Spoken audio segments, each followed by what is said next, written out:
California Treasurer John Chiang, thanks so much for the time. Oh, my honor.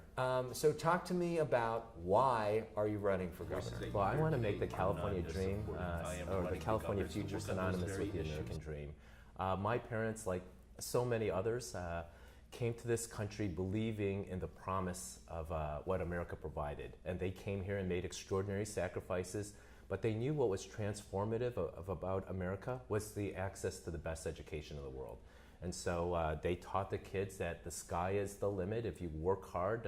And I'm blessed with 8 godchildren. I want to make sure that my 8 godchildren get a California that's even better than the one that I was given. 8 godchildren, that's a lot of pressure. Yeah, it's interesting that my friends trusted me with their kids' spiritual guidance. Yeah. So you're running against a lot of high-profile Democrats. Yes. And a lot of you guys really agree on a lot of things. We do. What's the difference if we got a Governor Chiang? What's the priority one for your administration? Well, effectiveness, right? People will talk big, they're visionary, and the others are incredibly talented, but you look at, the history and the body of our work, right? I'm the one with the financial expertise, right? Who stood tall, who fought for all Californians during that last financial crisis, right? I helped California through a very, very difficult time. We're celebrating now that we're the world's 6th largest economy, but 5 years ago we were still in financial trouble. So I'm very proud of that record of making sure that we build a strong financial and economic foundation so that you can invest in education, that you can rebuild the infrastructure, that you can try to drive down healthcare costs, that you can try to build more affordable housing. But what's your number one priority? Education. It always has to be education. As I talk to people, this is such a competitive global economy. You look at here in Southern California, the job recovery, a lot of lower paying jobs, right? We need to bring in higher paying middle class jobs. And for the employers to have that trust to invest in California, we have to show a very talented skill set of our workers. So how do you do that? I have a plan. Encourage everybody to go to johnchiang.com. Number one, we have to take us out of the very bottom of per pupil spending and move us to the top 10. We have to address the teacher shortages. We have to bring career and technical vocation. We have to invest early on in early childhood education, and also making sure that the hardworking parents get access to childcare. We're making progress, but we want to make 2 years access to community colleges free. So that's just part of the plan. And then we have to have accountability. In my financial positions, including controller, I was the most successful auditor in California history. We want to make sure that Californians are getting bang for the buck. So let's make sure that we invest in school site leadership, the school employees, making sure that the teachers are well trained, well led, well supported, and that you build a great support system around the kids so that they can live a life, that they can get the education and pursue whatever they choose to dream about. And speaking of dreamers obviously in the news, immigration is such an important issue. Should California be a sanctuary state? Yes, I supported it, and as governor, I will defend it. This is a state of extraordinary diversity. This is a state built on the back of immigrants. Except for the Native Americans, all of us, our families, are immigrants. Obviously, we have to fix the national immigration system, right? We invited Mexican Americans to come into the United States to fill the positions of workers who worked the farmlands and went to build the military equipment to protect Americans' freedoms. So, right, and they've messed up the system ever since. Let's do the right thing back in Washington, D.C. Let's create a pathway for legal immigration. Another Washington, D.C. thing where California seems to be at odds is the issue of health care. Should there be single-payer health care in California? Can we afford it? We need to move towards it, right? Part of this is we're going to have to identify how much money we're going to get from the federal government, right? We know that President Trump and the Republican-led Congress are trying to dismantle Obamacare, right? We have 2.9 million Californians who don't have health care coverage, right? We should have 100% health care coverage, but as mentioned, my financial background, I want to do this in a financially prudent way. I'd like to get to single payer. Let's put in a public option as the first step, right? And then identifying how much money we can have, let's identify what coverages we're going to protect. Under Obamacare, there were 10 categories that had to be covered. To what extent are we going to cover those 10 categories? Are we going to expand it? Are we going to provide it to Californians today who are not insured? right? So as I would say, it's like, this is like your starter home if we have a certain base of money.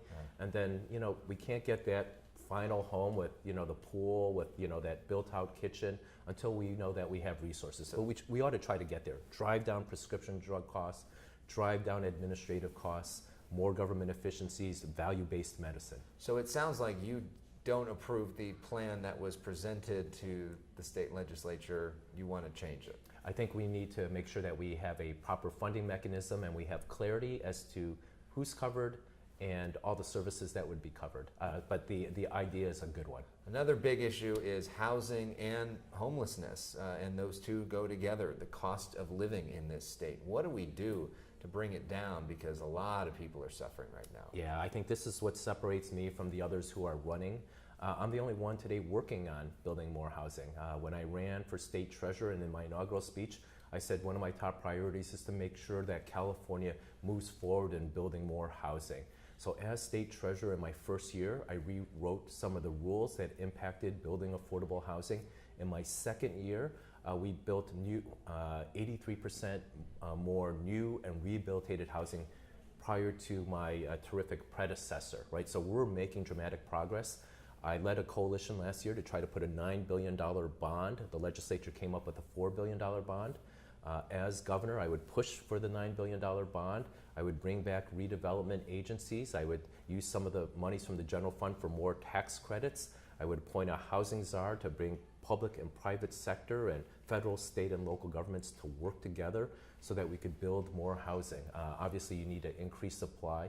And then we're going to have to work on some of the rules and regulations in local communities that are prohibiting the development of housing, right? If I want to create a carrots and sticks program, if you're willing to build, right, we want to give you the funding for infrastructure, transportation, housing, change the incentives that say, let's build a strip mall instead of building housing in communities.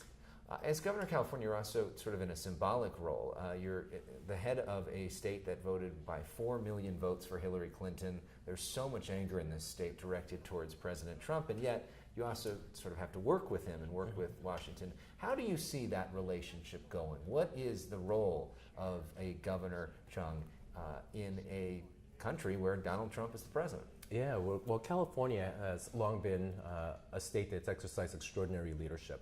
I will work with President Trump to demonstrate, if you work in the best interests of California, you will prosper, right? He's bragging about the economy, right? You can't brag about the United States economy unless you have your #1 state performing very well.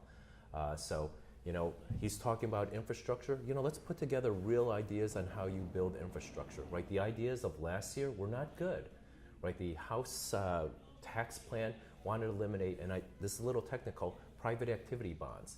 Right, the tax exemption for private activity bonds builds the airports, builds the schools, builds the housing, builds hospitals here in California.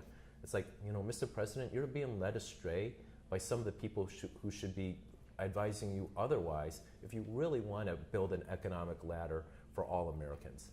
I'd love to keep talking policy, but I know we got limited time, and I want to talk about you. So let's talk a little bit about that, about your childhood. You mentioned this already, your parents' immigrant background. How did that impact you? What did that mean? Tell us a little bit about your parents, about their journey here and your journey. Really beautiful, great parents. Like so many parents, they sacrificed everything to give their kids a better opportunity, still to this day. Give you a sense of my mom, she recovered from a serious health issue last year, but she's back to going to church nearly every day. And it's just not about her, our family. She prays for everybody's soul, right? She wishes good. Our family faced a lot of discrimination when I was growing up. We were the first family in our community in suburban Chicago. Dave Jones, our insurance commissioner, was my high school classmate, so he got to witness some of that discrimination. It is painful as a child to be excluded, to be mistreated, to be told that you're a second-class citizen, right? I was born in New York, raised in suburban Chicago, but California is my home. That's why I love the diversity as part of the fabric and DNA of California.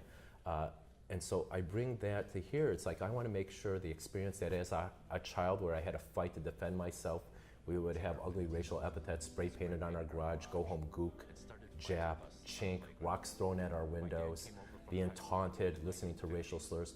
I don't want that to be part of the California experience for young children. I want a society and a community that says you have value, you're special, and the community is supportive of every child. After going through that experience, what would the message that would be sent to young Asian children, Asian American children in this state if you won? What would it mean to you to be the first Asian American governor of California? Well, I hope I inspire every child, right? When I was growing up, Martin Luther King and Cesar Chavez were my childhood heroes, right? So it's, as Martin Luther King said, it's not the color of your skin, right? It's the content of your character, right? You want good people who are good-hearted, who are compassionate, who are generous, who are thoughtful, who try to do the right thing in your lives. But it will inspire many Asian Americans, right? During the Watergate hearings, I saw Senator Daniel Inouye, a senator from Hawaii, right? He lost part of a limb fighting in World War II, right, while the Japanese Americans were incarcerated in this country, right? But he was above it all, right? He could withstand the bigotry that the American government was imposing on Japanese Americans and defend our freedoms and values. And so that's that type of outwardness, that selflessness that we need more of.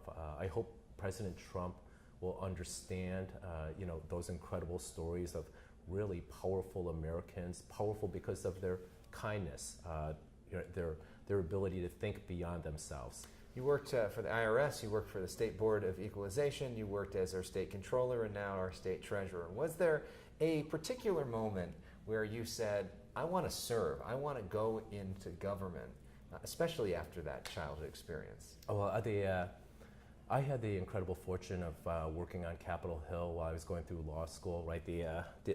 Taking on a lot of student debt to make it. Didn't have a lot of financial resources, right? My khakis were frayed, right? Because my shirt was baggy because I was losing some weight. But the democracy and the idea where a child of immigrant parents who don't come with a lot of financial resources can help shape the laws to create a better society was absolutely inspiring to me. I didn't plan on running for public office. I had the good fortune of doing so, but I know it was a calling in regards to public service. Right, and it's just not an elected office. When I came out here to California, I volunteered on the advisory council of Big Sisters of Los Angeles as a volunteer attorney, as coaching kids in basketball, right? It's just a concerned neighbor trying to do the right thing. And then when I got to do it on a larger platform, for me, what a blessing I have every day when I wake up. I get to try to help people and I get paid for it. It's like I get full time to think about how to make everybody's life better. Every moment is a special privilege. I know we got to wrap up soon. I'll ask you two last questions that I asked everybody. One, do you have anything nice to say about your other candidates? Oh, people are passionate and they're caring, and they dream of creating a positive future for Californians. Yes, right. Right. If you can't see the good in other people, right, then that says a lot about yourself.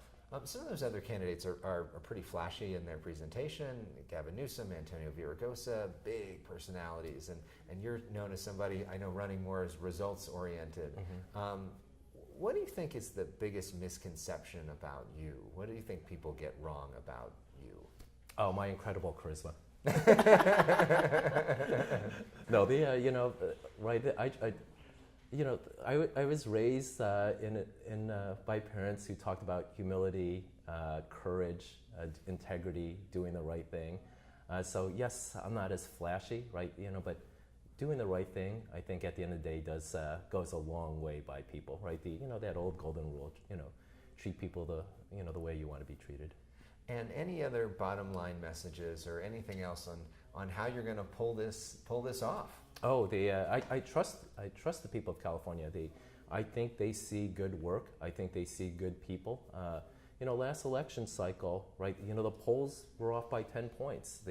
I was the second leading vote getter in the state of California behind Jerry Brown. When they review the record, when they see the aspirations, when they talk about the issues, who do you trust, in the governor's seat to make the really difficult decisions?